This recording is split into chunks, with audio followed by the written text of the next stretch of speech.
Okay guys, I'm back with ஒரு video. எல்லாருக்கும் வணக்கம். ஹோப்ஃபுல்லி எல்லோரும் சேஃபாக இருக்கீங்க நம்புகிறேன். என்ன ப்ரோ லொக்கேஷன்லாம் பயங்கரமாக இருக்குது, ஏதாவது ஆக்சுவலாக இதெல்லாம் பண்ணிட்டியா, ஸ்டூடியோவில் செட்டப் பண்ணிட்டியா நம்ம சேனலுக்கு அப்படின்னு சொல்லிட்டு சந்தோஷப்படாதீங்க. அதுக்கெல்லாம் ஒரு காலம் வரும். இந்த வீடியோ நான் எவ்வளோ பெருசாக பேச போகிறேன்னு தெரியல, பட் சொல்ல போகிற விஷயங்கள் எல்லாமே என்ன சொல்கிறதா சில பேருக்கு ஆக்சுவலாக புரிய வைக்க நான் ட்ரை பண்ணுறேன் என்ன நடக்குது அப்படின்னு சொல்லிட்டு. சாரி, டிவிகேவோட இந்த மக்களை மீட் பண்ணுற அந்த ரோட் ஷோ ஒவ்வொரு மாவட்டத்தில் பிளான் பண்ணார், ப்ராப்பராக ஸ்கெட்யூல் பண்ணார், அதுக்கான ஒரு பஸ் அரேஞ்ச் பண்ணார். அன்எக்ஸ்பெக்டடாக சில விஷயங்கள் பார்த்தீங்கன்னா ஒவ்வொரு கூட்டத்திலே நடந்துட்டு தான் இருக்குது. நீங்கள் வெறும் கரூர் மட்டும்தான் பார்த்தீங்க, பட் ஒவ்வொரு இடத்துல அவர் போகும்போதும் பார்த்தீங்கன்னா ஒரு ஆம்புலன்ஸ் நடுவில் வருது. ஸோ ஒரு 10,000 பேர் கேதர் ஒரு இடத்துல, எனக்கு தெரில அது இன்டென்ஷனாக ஒரு ஆம்புலன்ஸ் நடுவில் வருதா இல்லை வேறு ரூட்டே இல்லையா ஆம்புலன்ஸ் போகிறதுக்கு அப்படின்னு சொல்லிட்டு.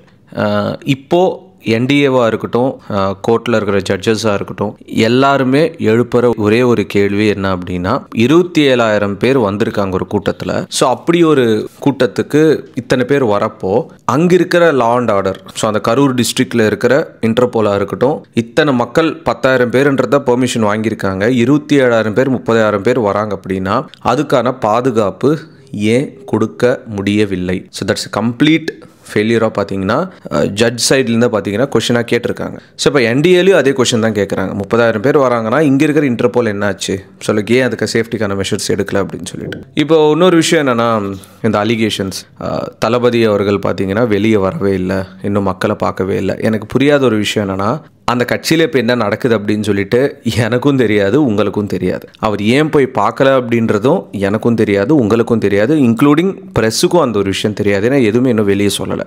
ஏன் இன்னும் அவர் போய் பார்க்கல அப்படின்றது அவருக்கு தான் தெரியும். அவர் வெளியே வந்து பேசணும் தான் நானும் எதிர்பார்க்குறேன். இன்னும் அவர் வெளியவே வரல, சும்மா சினிமா டைலாக் பேசுகிறாரு, அங்கே உட்காந்து இருக்காரு, இங்கே உட்காந்து இருக்காரு. நிறைய பேர் பார்த்தீங்கன்னா கான்ட்ரவர்சியாக பேசுகிறீங்களே தவிர அவர் ஏன் இன்னும் வெளியே வரல அப்படின்றதுக்கான ரீசன் பார்த்தீங்கன்னா எனக்கும் தெரியாது, உங்களுக்கும் ஆப்வியஸ்லி தெரியாது. அந்த கரூரில் நடந்த ஒரு இன்சிடெண்ட் பார்த்தீங்கன்னா ஒரு சாதாரணமான விஷயம் கிடையாதுங்க. பட் ஆனால் அந்த இன்சிடெண்ட்டில் அவர் மேலே, தளபதி மேலே அவர் பேசிட்டு இருக்கிற டைமில் செருப்பு தூக்கி போட்டாங்க. இது என்னென்னா, இந்த இன்சிடெண்ட் நடந்து ஒரு வாரம் ஆகப்போகுது. இப்போ நிறைய விஷயங்கள் பார்த்தீங்கன்னா வெளியே வந்திருக்கு. ஆக்சுவலாக நேற்று அந்த வீடியோ நான் போட வேண்டியது, பட் ஆப்வியஸ்லி சரி ஓகே இது என்ன உண்மையா இல்லை ஏஐயில் ரெடி பண்ணாங்களான்னு சொல்லிட்டு, ஏன்னா இப்போ எது உண்மை எது ஏன்னு எனக்கு தெரில. அந்த விஷுவல்ஸ் பார்த்தீங்கன்னா பார்க்கும்போது லிட்ரலி ஐ மீன் ஷாக். தளபதி பேசிகிட்டு இருக்காரு, கரெக்டாக பார்த்தீங்கன்னா இந்த பாட்டிலுக்கு 10 ரூபாய் அந்த பாட்டு தளபதி பாடுற டைமில் அவரோட லெஃப்ட் சைட்லேருந்தோ ரைட் சைட்லேருந்தோ ஒரு மனுஷன் பார்த்தீங்கன்னா செருப்பு தூக்கி போடுறாரு.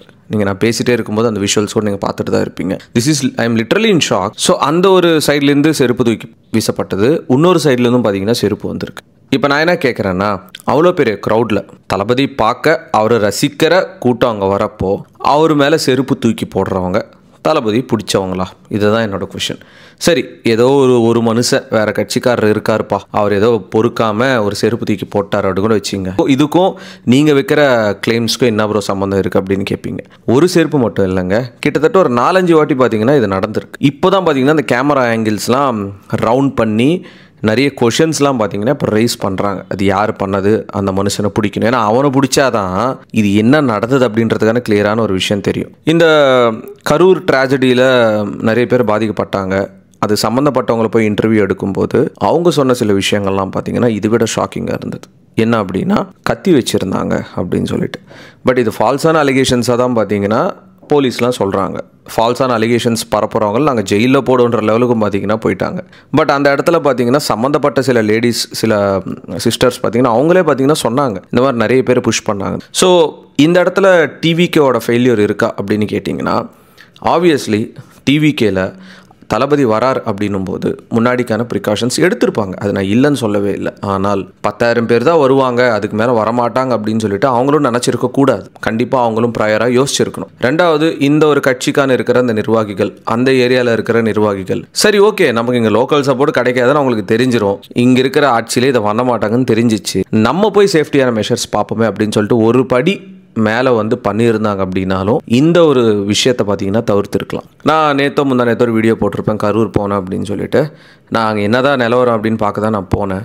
பட் இன்னும் கூட அந்த செருப்பு அதெல்லாம் அந்த ஏரியாவில் இருக்குது. ரோடுலாம் பார்த்தீங்கன்னா அது ஒரு 4 லேன்லாம் கிடையாதுங்க, ஒரு சிட்டிக்குள்ளே இருக்கிற ஒரு ரோடு. நார்மலாக நமக்கு எங்கள் இந்த கோபிச்செட்டிப்பாளையத்துலேருந்து திருச்சி கனெக்ட் ஆகிற ஒரு நல்ல ஒரு ஹைவே ரோடு தான். அந்த இடத்துல ஒரு 10,000 பேர்ன்றதே ஒரு ஜாஸ்தியான ஒரு க்ரௌடுங்க அந்த ரோட்டில், பாசிபிளே இல்லை. ஸோ நான் அதை யோசித்தேன், 27,000 பேர் எப்படி இந்த இடத்துல நின்று இருக்காங்க. ஸோ லிட்ரலி என்னென்னா ஒருத்தருக்கு ஒருத்தர் பக்கத்தில் கூட நடந்து போகிற அளவுக்கு கூட ஸ்பேஸ் அந்த இடத்துல இருக்காது. இதுதான் நான் ஆக்சுவலாக யோசிச்சது. அந்த இடத்துல வண்டி நிப்பாட்டி நான் பார்த்தேன் கொஞ்சம் நேரம். ஒரு 27,000 பேர் இருக்காங்க, நடுவில் ஒரு பஸ் இருக்குது, தளபதி பேசிகிட்டு இருக்காரு.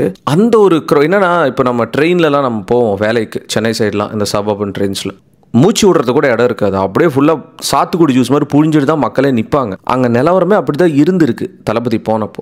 இப்படிப்பட்ட நிலமையில் ஒரு பெரிய டெம்போ ட்ராவலர் ஆம்புலன்ஸ் நடுவில் வந்துட்டு போனால் அந்த சைடில் இருக்கிற மக்களும் இந்த சைடில் இருக்கிற மக்களும் எங்கே போய் நிற்பாங்க? அண்ட் மோரோவர் அந்த இடத்துல தான் ஆம்புலன்ஸ் போய் ஆகணுமா, வேறு ரூட்டே கிடையாதா? சரி, இத்தனை பேர் அங்கே நிற்கிறாங்க, 27,000 பேர். ஆம்புலன்ஸ் அந்த இடத்துல வருது அப்படின்னா அதை டைவர்ட் பண்ண வேண்டிய பொறுப்பு யாரோடது? எப்படி பப்ளிக்குள்ளே அவ்வளோ பெரிய ஆம்புலன்ஸ் விட்டாங்க? அதில் உண்மையாகவே ஆள் இருந்தாங்களா?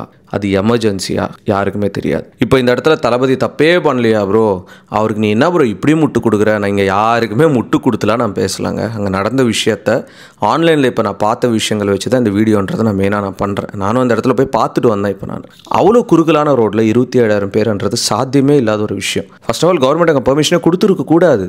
ஏங்க இப்போ இருக்கிற ப்ரெசென்ட் கவர்மெண்ட்டில் தான் அது யார் ரேலி பண்ணாலும் ஒரு க்ரௌட் கேதரிங் ஆகுதுன்னா அவங்கள பார்த்துக்க வேண்டிய பொறுப்பு அந்த ஒரு கட்சிக்கு தான் இருக்குது. அந்த ரோட்டில் 27,000 பேர் வராங்க அப்படின்னா அந்த 10,000 பேருக்கு பெர்மிஷன் கொடுக்கும்போதே யோசிக்க வேணாமா? ஆனால் நீதிபதியே சொல்கிறாருங்க, ஆக்டர் விஜய் அப்படின்றவர் அவர் ஒரு டாப் ஸ்டாருங்க, அவர் எந்த இடத்துக்கு போனாலும் அது மீட்டிங் கிடையாது மாநாடுன்னு சொல்லிட்டு ஜட்ஜே சொல்கிறாரு. மற்ற கட்சியும் கூட கம்பேர் பண்ணும்போது அவர் போனால் க்ரௌட் அதிகமாக வருது அப்படின்னா 10,000 பேர் தான் வருவாங்கன்னு இந்த லொக்கேஷன் கொடுக்குறதுன்றது இது நியாயமான விஷயமே கிடையாதுன்னு ஜட்ஜே சொல்கிறாரு. எனக்கு இந்த ஓவரால் கான்செப்டே புரியலைங்க. எனக்கு என்னென்னா மற்ற தமிழ்நாட்டில் நடந்த விஷயங்கள்லாம் வேறு ஒரு பரபரப்பான நியூஸ் வரும்போது மறந்து போயிடுறாங்கல்ல, அந்த மாதிரி இந்த விஷயத்தை யாரும் மறந்து போகக்கூடாது. இதுக்கான ஜஸ்டிஸ்ன்றது அட்லீஸ்ட் வாங்கி கொடுக்கணும் அந்த இறந்து போன குடும்பங்களுக்கு. 10 லட்சமோ 20 லட்சமோ கொடுத்தா இது முடிஞ்சிடாது. எனக்கு அதுதான் பார்த்தீங்கன்னா ரொம்ப கஷ்டமாக இருந்துச்சு. அண்டு இதை பற்றி ஆக்சுவலாக நீங்கள் என்ன நினைக்கிறீங்க அப்படின்றது மறக்காமல் கமெண்ட்ஸில் மென்ஷன் பண்ணுங்கள். That means a lot. And வேறு எதுவும் இல்லை சொல்கிறதுக்கு. இன்னும் நிறைய வீடியோ சொல்லுங்கள், சந்திக்கிறேன். Peace out and stay safe guys. Thalapathy கோடான கோடி ரசிகர்களின் என்றும் அறிவது பிக் ஷாட் இவர் பிளாக் பஸ்டர் வந்த மகுமதி இக்னோர் நெகட்டிவ் வெட்ட சொன்ன தங்க தளபதி.